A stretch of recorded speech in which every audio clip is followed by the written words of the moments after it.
Welcome guys, जेके lawn job channel में आपका बहुत बहुत स्वागत है। सब्सक्राइब कीजिए जेके लॉन जॉब चैनल को और पाइए रोजाना फिजिक्स केमिस्ट्री बायोलॉजी के multiple choice question. So guys, हमारा चल रहा था केमिस्ट्री यानी कि रसायन विज्ञान। काफ़ी सारे क्वेश्चन पार्ट फर्स्ट में डिस्कस कर चुके थे। अगर आपने नहीं देखा है तो लिंक हमने दे दिया है, प्रीवियस वीडियो आप देख सकते हो। ठीक है, ये हमारा पार्ट सेकंड है। इसमें हम स्टार्ट करेंगे 27 से आगे। ठीक है, नेक्स्ट क्वेश्चन इंपॉर्टेंट है और वही क्वेश्चन है जो आपने 11th और 12th में जो थ्योरी पढ़ी थी उसी के बेस पे हमने क्वेश्चन आपके लिए बनाए हुए। ठीक है, और कितना आप सीख चुके हो, कितना आपको आता है, कितनी नॉलेज आप गेन कर चुके हो, ये सब इन क्वेश्चंस जिनको आप मल्टीपल चॉइस क्वेश्चन बोलते हो वो उसी से यानी कि ऑब्जेक्टिव टाइप क्वेश्चन भी आप बोल सकते हो, ये उन्हीं से आप रिप्रेजेंट कर सकते हो कि आपको कितना आता है। ठीक है, सो ईमानदार से पहले आप आंसर बताना इसका, हम आपको क्वेश्चन दे रहे हैं। ठीक है, बस पहला क्वेश्चन है कि the salt of sulphuric acid is called, यानी कि सल्फ्यूरिक अम्ल के लवण को कहते हैं, क्या कहते हैं? जो सल्फ्यूरिक अम्ल होता है ना, उसके लवण को क्या कहते हैं? ऑप्शन है कि सल्फाइड कहते हैं, सल्फेट कहते हैं, थायोसल्फेट कहते हैं या फिर सल्फाइड कहते हैं। ईमानदार से बताना गाइज, क्या कहते हैं? सल्फ्यूरिक अम्ल के लवण को कहते हैं। सो आपने चूज कर लिया होगा one option. Let me check, इसका राइट ऑप्शन होगा आपका। देखो गाइस, जब अभी तक आपने सेलेक्ट नहीं किया तो प्लीज़ सेलेक्ट कर लो ताकि आपके अंदर की कमियां आपको नज़र आ जाए, आप कितने गहरे पानी में हो। ठीक है, तो सल्फ्यूरिक अम्ल के लवण को कहते हैं गाइस, कौन से कहते हैं? सल्फेट। ठीक है, सल्फेट कहते हैं, ये इसका करेक्ट ऑप्शन हो जाएगा। चलो आगे, बहुत ही इंटरेस्टिंग क्वेश्चन है गाइज, और जब तक आपके लाइक मिलते रहेंगे तो और क्वेश्चन हम आपके लिए लाते रहेंगे। अभी हमने अमाउंट बढ़ा दिए क्वेश्चंस की, पहले 15 क्वेश्चन करवाते हैं, अब आपको 25 तक स्कोर कराएंगे। ठीक है, संश्लेषित अप्रमार्जकों में मुख्यतः रहता है सिंथेटिक डिटर्जेंट मेनली कंटेन। संश्लेषित अप्रमार्जक में मुख्यतः रहता है, क्या रहता है गाइज? ये जो संश्लेषित अप्रमार्जक होता है उनमें संश्लेषित अप्रमार्जक मुख्यतः क्या रहता है गाइज? आपने पढ़ा होगा ना तो इजीली आ जाएगा। सो गाइज, वो रहता है आपका, पहले आपने चूज कर लिया होगा। ठीक है, इसका राइट ऑप्शन हो जाएगा ऑप्शन 4, ROSO2Na। अगला क्वेश्चन, निम्नलिखित में से उपधातु है the metalloid among the flowing, कौन सी है उपधातु गाइज? आर्सेनिक, सोडियम, स्वर्ण, लोहा। गाइज, एक होती है धातु और एक होती है उपधातु, नहीं, एक होती है धातु, एक होती है अधातु और एक होती है उपधातु। ठीक है, ये तीन चीज़ें होती है। धातु आप सब जानते हो, अधातु भी जानते हो, उपधातु आपको बतानी है जिसमें दोनों के गुण होते हैं। इसका राइट ऑप्शन हो जाएगा आपका आर्सेनिक, ये एक उपधातु है। चलो आगे, अगला क्वेश्चन, इसको थोड़ा सा एडजस्ट कर लेते हैं।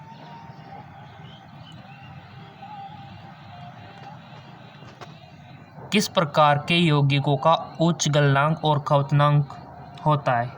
किस प्रकार के, which type of compound so high multiple and boiling point?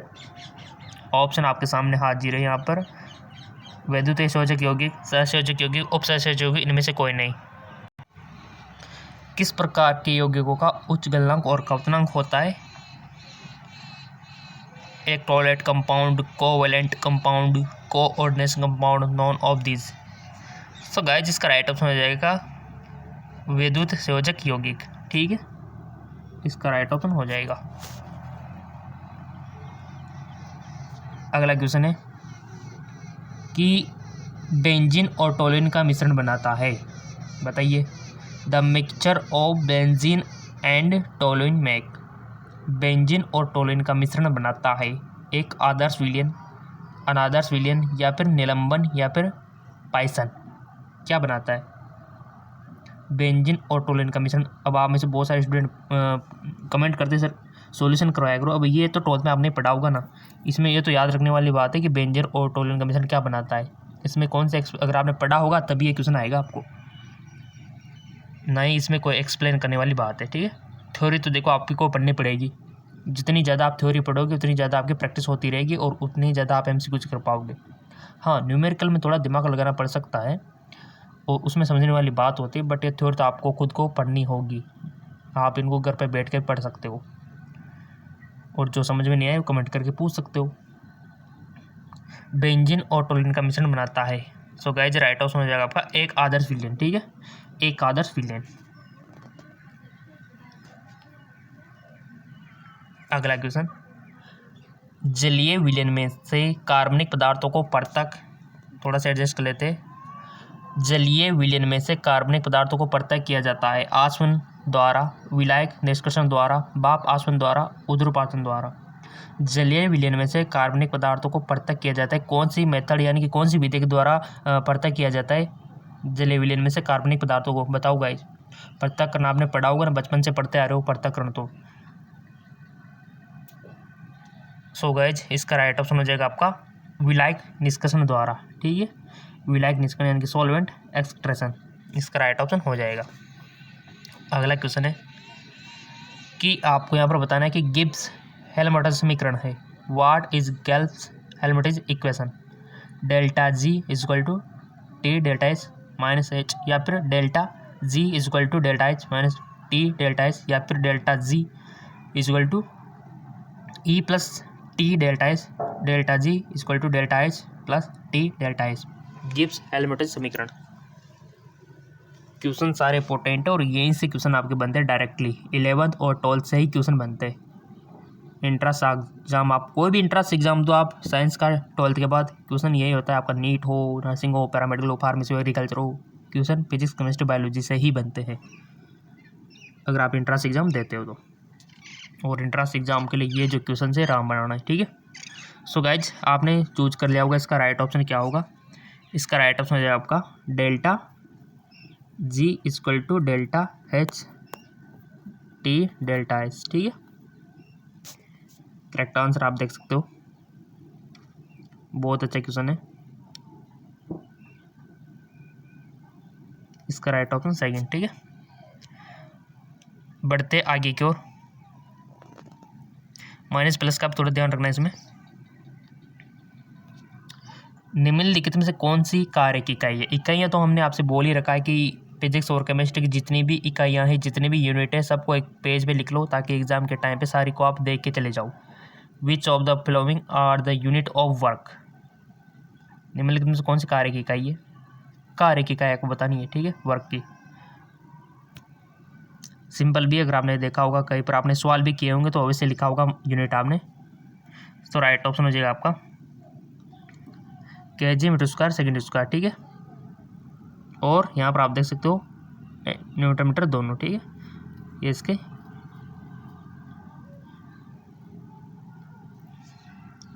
Option 4। चलता है आगे को। प्रदंडन में किस धातु का शोधन करते हैं?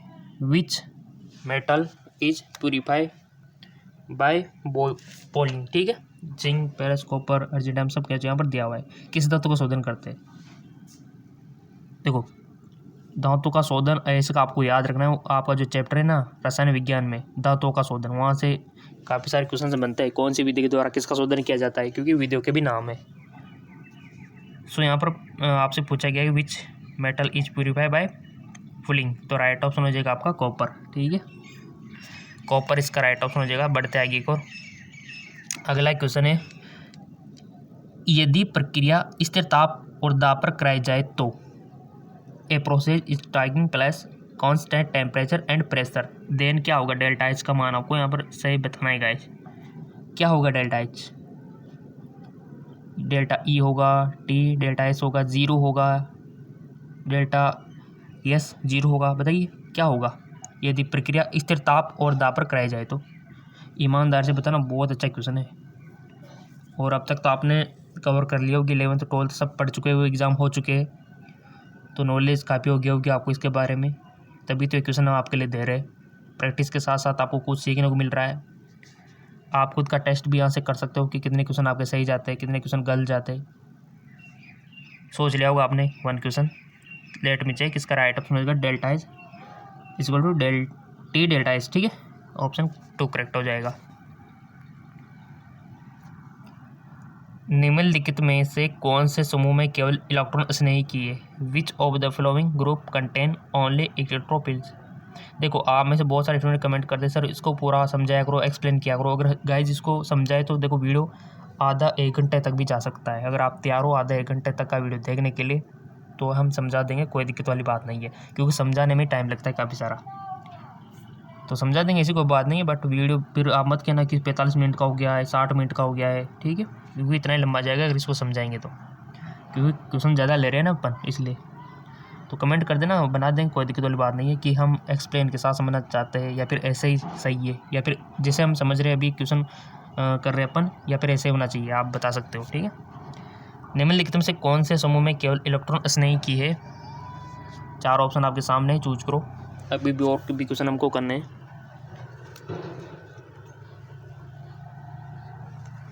सो गाइस, इसका राइट ऑप्शन हो जाएगा आपका AlCl3SO3 N+O2, ठीक है, AlCl3, ठीक है, ऑप्शन थर्ड हो जाएगा इसका। शून्य कोटि अभिक्रिया के लिए दर स्थिरांक की इकाई है। The unit of velocity constant for zero order reaction. शून्य कोटि अभिक्रिया के लिए दर स्थिरांक की इकाई आपको बतानी है। मोल सेकंड, लीटर सेकंड यूनिट्स, या फिर litre mole second, mole litre second. बहुत अच्छा, एक यूनिट तो पूछी जाती है हमेशा की तरह, तो हमने बोल ही रखा है आपसे कि यूनिट तो आप लिख ही लो। केमिस्ट्री के फॉर्मूले, फिजिक्स के फॉर्मूले आप चाहे तो एक नोटबुक में नोट कर सकते हो, एग्जाम टाइम पे बहुत फ़ायदेमंद होते हैं। तो राइट ऑप्शन हो जाएगा, चूज कर लो पहले आप ईमानदारी से, जो भी आपको याद है। कर लिया होगा आपने चूज, लेट मी चेक। इसका राइट ऑप्शन हो जाएगा आपका मोल लीटर सेकंड यूनिट, ठीक है, मोल लीटर, ऑप्शन 4। चलते आगे और। निम्नलिखित में से कौन एल्डोल संघनन देगा? Among the flowing which undergoes aldol condensation, यानी कि CCl3 CHO CH3 CHO, या फिर CH3 CH2 CHO, या फिर आपका HCHO। निम्न में से कौन एल्डोल संघनन देगा, यानी कि कौन कौन नहीं देगा, ये आपको पता होगा तो आप इजीली कर पाओगे इसको। और आपके रसायन विज्ञान में भी है ये क्वेश्चन है डायरेक्ट कि कौन कौन नहीं देता है, तो वो पढ़ा होगा तो इजीली आपको ये क्वेश्चन आ जाएगा। अगर नहीं पढ़ा तो यहाँ सीख लेना, अभी 3 क्वेश्चन रिजेक्ट करेंगे, वही इसके नहीं देने वाले होंगे, ठीक है। बट आपको यहाँ पर कौन एक है जो देगा। सो गाइस, जो देगा आपका CH3 CH2 ये वाला देगा, ऑप्शन थर्ड वाला, और बाकी के नहीं देंगे, यानी कि ये नहीं देते, ठीक है, ये नहीं देते। लिख सकते हो आपकी, ये नहीं देते और ये देते। क्लियर? चलता है आगे को। Br2 का BrO3 में बदलने पर Br की ऑक्सीकरण अवस्था बदलेगी। 0 से +5, +1 से +5, 0 से -3, या फिर +2 से +5। बहुत अच्छा क्वेश्चन। Br2 का Br3 में बदलने पर Br की ऑक्सीकरण अवस्था बदलेगी। बहुत अच्छा क्वेश्चन। ऑक्सीडेशन से भी क्वेश्चन आता है गाइज, ऑक्सीडेशन स्टेट से क्वेश्चन आता है, आपसे पूछा जा सकता है किसी की भी ऑक्सीकरण अवस्था, उपसर्जक संख्या भी पूछी जा सकती है। इसका राइट ऑप्शन है 0 से +5, ऑप्शन फर्स्ट। जिन जिन का सही था बहुत बहुत धन्यवाद। समविखंडन कराने पर CH3CH2Cl देता है। समविखंडन कराने पर कौन देता है, ये ऑप्शन आपके सामने हाजिर है।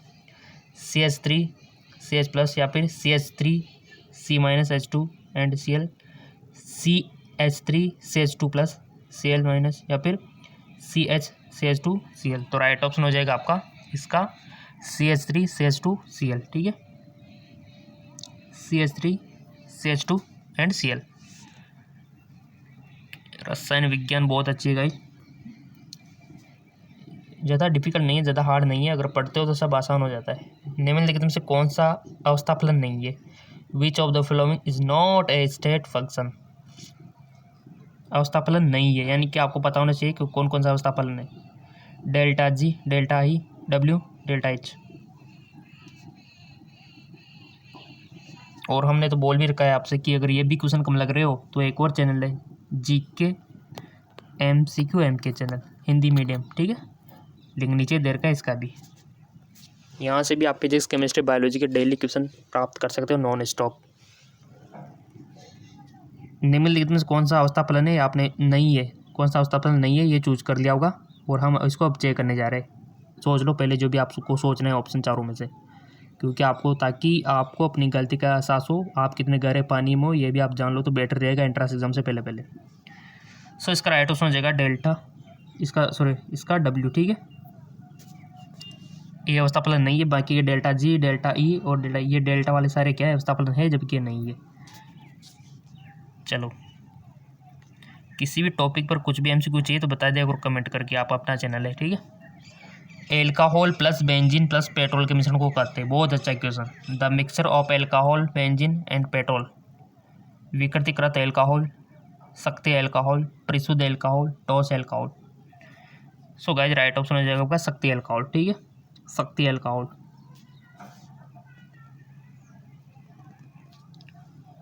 वह सक्रिय प्रजाति जो बेंजीन के क्लोरीकरण के लिए उत्तरदायक है, वह सक्रिय प्रजाति जो बेंजीन के क्लोरीकरण के लिए उत्तरदायक है, Cl+, Cl-, Cl2, Cl2-। वह सक्रिय प्रजाति जो बेंजीन के क्लोरीकरण के उत्तरदायक है, चूज करो पहले आप, कर लिया होगा। इंटेलिजेंट स्टूडेंट हो 1 सेकंड में कर लेते होंगे चूज तो आप, बट चेक कर लेते। Cl+, ठीक है।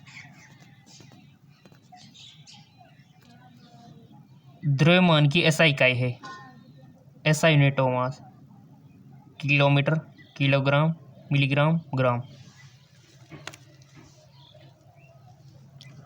द्रव्यमान की SI इकाई है किलोमीटर, किलोग्राम, मिलीग्राम, ग्राम। तो राइट ऑप्शन हो जाएगा आपका किलोग्राम। द्रव्यमान के तो सबको आता होगा किलोग्राम। फिर बार की पूछ रहे तो क्या लिखोगे, यहाँ तो द्रव्यमान की पूछ ली। बार को किस में मेजर करते हैं, वेट को, क्योंकि मास में और वेट में अंतर है, याद रखना। वेट बार जो है चेंज होता रहता है, द्रव्यमान एक ही रहता है, राइट। नेक्स्ट क्वेश्चन,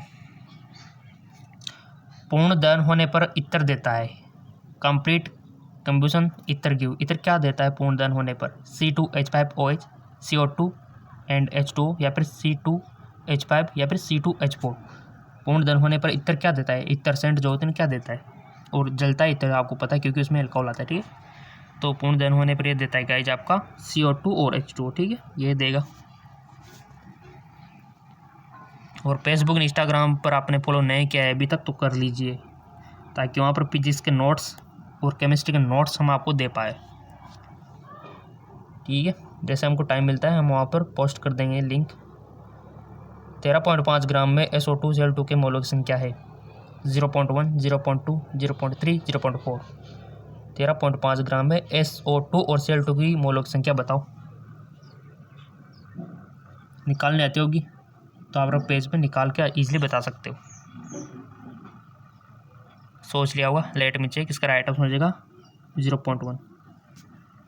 इतनी होगी, कितनी होगी, 0.1 होगी।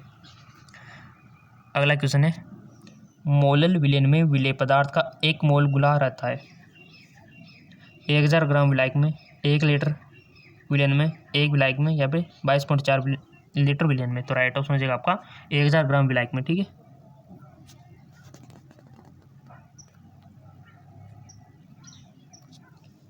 जीरो डिग्री सेंटीग्रेड टेम्परेचर पर और साधारण दाब H2O अभिक्रिया के लिए होगा। 0 डिग्री सेंटीग्रेड ताप पर और साधारण दाब पर H2O अभिक्रिया के लिए होगा। सो गाइस जो होगा आपका delta H equal to T delta H, ठीक है। राइट ऑप्शन हो जाएगा आपका 3rd। अगला क्वेश्चन है कि निम्नलिखित में से कौन सा O3 का यानी ऑक्सीकृत नहीं होगा। Which of the following will not be oxidised by O3। निम्न में से कौन सा O3 द्वारा ऑक्सीकृत नहीं होगा, Ki, FeSO4, KMnO4, K2MnO4। So guys इसका राइट ऑप्शन हो जाएगा आपका, पहले चूज कर लो ईमानदारी से, कर लिया, लेट में चेक, KMnO4, ठीक है। के मैंने ऊपर इसका राइट ऑप्शन हो जाएगा। और कितने सही गए कितने गलत गए आप कमेंट करके बता सकते हो, और लिंक नीचे डिस्क्रिप्शन में दिया हुआ है बहुत अच्छी वीडियो का।